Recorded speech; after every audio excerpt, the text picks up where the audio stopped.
गुरुजी सदा सहाय। ॐ नमः शिवाय।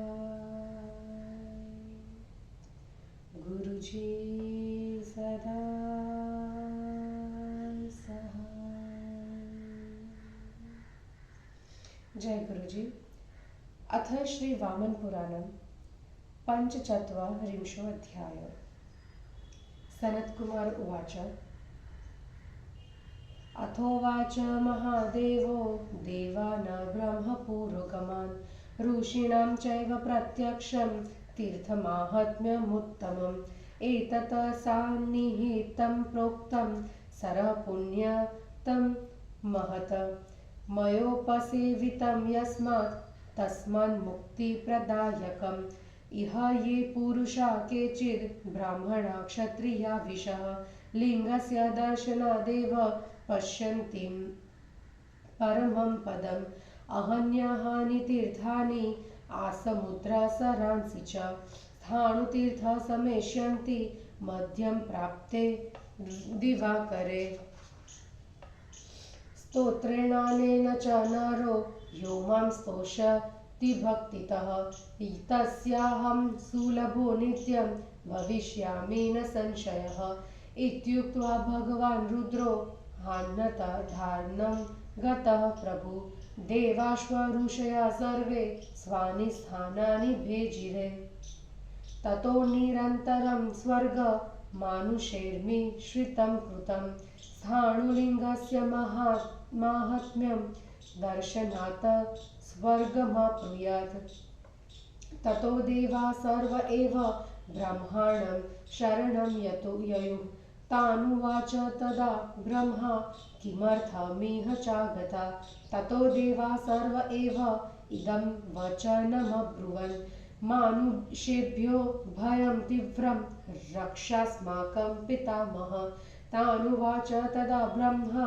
सुरांस्त्रिदशनायकः पाशुना पूर्यतां शीघ्रं सरशक्रे हितं कुरु ततो ववर्ष भगवान् पाशुना पाकशासन सप्ताहं पूरयामास सरो देवैस्तदा वृतः तं दृष्ट्वा पाशुवर्षश्च देवदेवो महेश्वरः करेण धारयामास लिङ्गं तीर्थवटं तदा तस्मात् पुण्यतं तीर्थम् आद्यं यत्रोदकं स्थितं तस्मिन् स्नातः सर्वतीर्थेन स्नातो भवति मानवः यस्तत्र कुरुते श्राद्धं वटलिङ्गस्य चान्तरे तस्य प्रीताश्वपितरो दास्यन्ति भुवि दुर्लभम् पुरीतं च ततो दृष्ट्वा ऋषयः सर्व एव ते पाशुना सर्वगात्राणि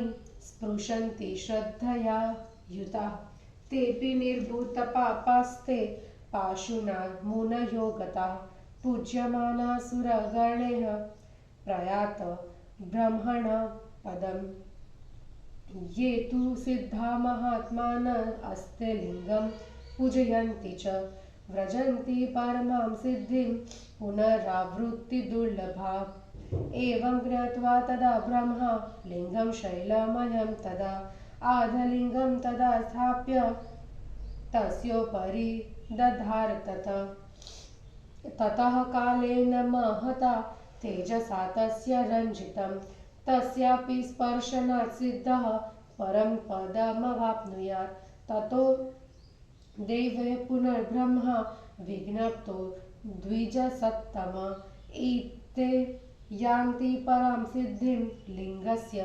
दर्शनान्तरा तच्छ्रुत्वा भगवान् ब्रह्मा देवानां हितकाम्यया उपर्युपरि लिङ्गानि सप्त तत्र चकारः ततो ये मुक्तिकामाश्व सिद्धा क्षमापरायणा सेव्यं पांशुं प्रयत्नेन प्रयाता परमं पदं पांशवोऽपि कुरुक्षेत्रे वायुना समुदीरिता महदुष्कृतकर्माणं प्रयान्ति परमं पदं अज्ञानं ज्ञानतो वापि स्त्रियो यो वा पुरुषस्य वा नश्यते दुष्कृतं सर्व स्थाणुतीर्थ प्रभावतः लिंगस्य दर्शनान् मुक्तिः स्पर्शनाच्च वटस्य च तत्सन्निधौ जले स्नात्वा प्राप्योत्यभिमतं फलं पितॄणां तर्पणं यस्तु जले तस्मिन् करिष्यति बिन्दो बिन्दो तो यस्य अनन्तफलभाग् भवेत् यस्तु कृष्णातिले सार्ध लिङ्गस्य पश्चिमे स्थितः तर्पयेत् क्षणद्वया युक्तः स प्रीणाति युगत्रयं यावन्मन्वन्तरं प्रोक्तं यावलिङ्गस्य संस्थितिः तावप्रीताश्वपितरः पिबन्ति जलमुत्तमं कृतयुगे सान्निहत्यं त्रेतायां वायुसंज्ञितं कलिद्वापरयोर्मध्ये कूपं रुद्रह्रदं स्मृतं चैत्रस्य कृष्णपक्षे च चतुर्दश्यां नरोत्तमः स्नात्वा रुद्रह्रदे तीर्थे परं पदमवाप्नुयात् यस्तु वटे स्थितो रात्रिं ध्यायते परमेश्वरं स्थाणुवट प्रसादेन मनसा चिंतितं फलम्। हिंदी अनुवाद। सान्निहितसर, स्थाणु तीर्थ, स्थाणुवट और स्थाणुलिंग का महात्म्य का वर्णन। सनत कुमार ने कहा, इसके बाद महादेव ने ऋषियों के सामने ही ब्रह्मा आदि देवों से परम श्रेष्ठ तीर्थ के महात्म्य को कहा। ऋषियों, यह सान्निहित नाम सरोवर अत्यंत पवित्र एवं महान कहा गया है। यतः मेरे द्वारा यह सेवित किया गया है, अतः यह मुक्ति प्रदान करने वाला है। यह ब्राह्मण, क्षत्रिय एवं वैश्य सभी वर्णों के पुरुष लिंग का दर्शन कर ही परम पद का दर्शन करते हैं। समुद्र से लेकर सरोवर तक के तीर्थ प्रतिदिन भगवान सूर्य के आकाश के मध्य में आ जाने पर दोपहर में मतलब स्थाणु तीर्थ में आ जाते हैं। जो मनुष्य इस स्तोत्र से भक्ति पूर्वक मेरा स्तवन करेगा उसके लिए मैं सदा सुलभ होऊंगा, इसमें कोई संदेह नहीं है। यह कहकर भगवान शंकर अदृश्य हो गए। सभी देवता तथा ऋषिगण अपने अपने स्थान को चले गए। उनके बाद पूरा सारा का सारा स्वर्ग मनुष्यों से भर गया, क्योंकि स्थाणुलिंग का यह महात्म्य है कि उसका दर्शन करने से ही स्वर्ग प्राप्त हो जाता है। फिर सभी देवता ब्रह्मा की शरण में गए। तब ब्रह्मा ने उनसे पूछा, देवताओं, आप लोग यहाँ किस कार्य से आए हैं? तब सभी देवताओं ने यह वचन कहा, पितामह, हम लोगों को मनुष्यों से बहुत भारी भय हो रहा है, आप हम सबकी रक्षा करें। इसके बाद देवताओं के नेता ब्रह्मा ने उन देवों से कहा, इंद्र, सरोवर को शीघ्र धूलि से पाट दो और इस प्रकार इंद्र का कल्याण करो। ब्रह्मा के इस प्रकार समझाने पर पाक नाम के राक्षस को मारने वाले भगवान इंद्र ने देवताओं के साथ 7 दिन तक धूलि की वर्षा की और सरोवर को धूलि से पाट दिया। देव महेश्वर ने देवताओं द्वारा बरसाई गई इस धूलि की वर्षा को देखकर लिंग और तीर्थ वट को अपने हाथ में ले लिया। इसलिए पहले जिस स्थान पर जल था वह तीर्थ अत्यंत पवित्र है। उसमें स्नान करने वाला मनुष्य सभी तीर्थों में स्नान करने का फल प्राप्त कर लेता है। जो मनुष्य वट और लिंग के बीच में श्राद्ध करता है, उसके पितर उस पर संतुष्ट होकर उसे पृथ्वी भर में दुर्लभ वस्तु सुलभ कर देते हैं। ऐसा सुनकर वे सभी ऋषि धूलि से भरे हुए सरोवर को देखकर श्रद्धा से अपने सभी अंगों में धूलि मलने लगे। वे मुनि भी धूलि मलने के कारण निष्पाप हो गए और देवताओं से पूजित होकर ब्रह्मलोक चले गए। जो सिद्ध महात्मा पुरुष लिंग की पूजा करते, वे आवागमन से रहित होकर परम सिद्धि को प्राप्त करने लगे। ऐसा जानकर तब ब्रह्मा ने उस आदिलिंग को नीचे रख उसके ऊपर पाषाणमय लिंग को स्थापित कर दिया। कुछ समय बीत जाने पर उसके तेज से रंजित हो गया। सिद्ध समुदाय उसका भी स्पर्श करने से परम पद को प्राप्त करने लगा। द्विज श्रेष्ठ, तत्पश्चात देवताओं ने पुनः ब्रह्मा को बतलाया, ब्राह्मण, ये मनुष्य लिंग का दर्शन करके परम सिद्धि को प्राप्त करने का लाभ उठा रहे हैं।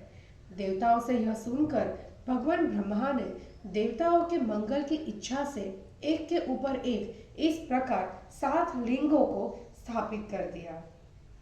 उसके बाद मुक्ति के अभिलाषी श्रम में लगे रहने वाले सिद्धगण यत्न पूर्वक धूलि का सेवन कर परम पद को प्राप्त करने लगा। वस्तुतः कुरुक्षेत्र में वायु के चलने से उड़े हुए धूल भी बड़े बड़े पापियों को मुक्ति दे देती है। किसी स्त्री या पुरुष ने चाहे जाने में या अनजाने में पाप किया हो तो उसके सारे पाप स्थाणु तीर्थ के प्रभाव से नष्ट हो जाते हैं। लिंग का दर्शन करने से और वट का स्पर्श करने से मुक्ति प्राप्त होती है और उसके निकट जल में स्नान करने से मनुष्य मन चाहे फल को प्राप्त करता है। उस जल में पितरों का तर्पण करने वाला व्यक्ति जल के प्रत्येक बिंदु में अनंत फल को प्राप्त करता है। लिंग से पश्चिम दिशा में काले तिलों से श्रद्धापूर्वक तर्पण करने वाला व्यक्ति 3 युगों तक पितरों को तृप्त करता है। जब तक मनवंतर है और जब तक लिंग की संस्थिति है तब तक पितृगण संतुष्ट होकर उत्तम जल का पालन करते हैं। सत्य युग में सान्निहत्य सर, त्रेता में वायु नाम का ह्रद, कली एवं द्वापर में रुद्र ह्रद नाम के कूप सेवनीय माने गए हैं। चैत्र के कृष्ण पक्ष की चतुर्दशी के दिन रुद्र ह्रद नामक तीर्थ में स्नान करने वाला उत्तम पुरुष परम पद मुक्ति को प्राप्त करता है। रात्रि के समय वट के नीचे रहकर परमेश्वर का ध्यान करने वाले को स्थाणु वट में अनुग्रह से मनोवांछित फल प्राप्त होता है। और इस प्रकार श्री वामन पुराण में 45वां अध्याय समाप्त हुआ। जय गुरु जी।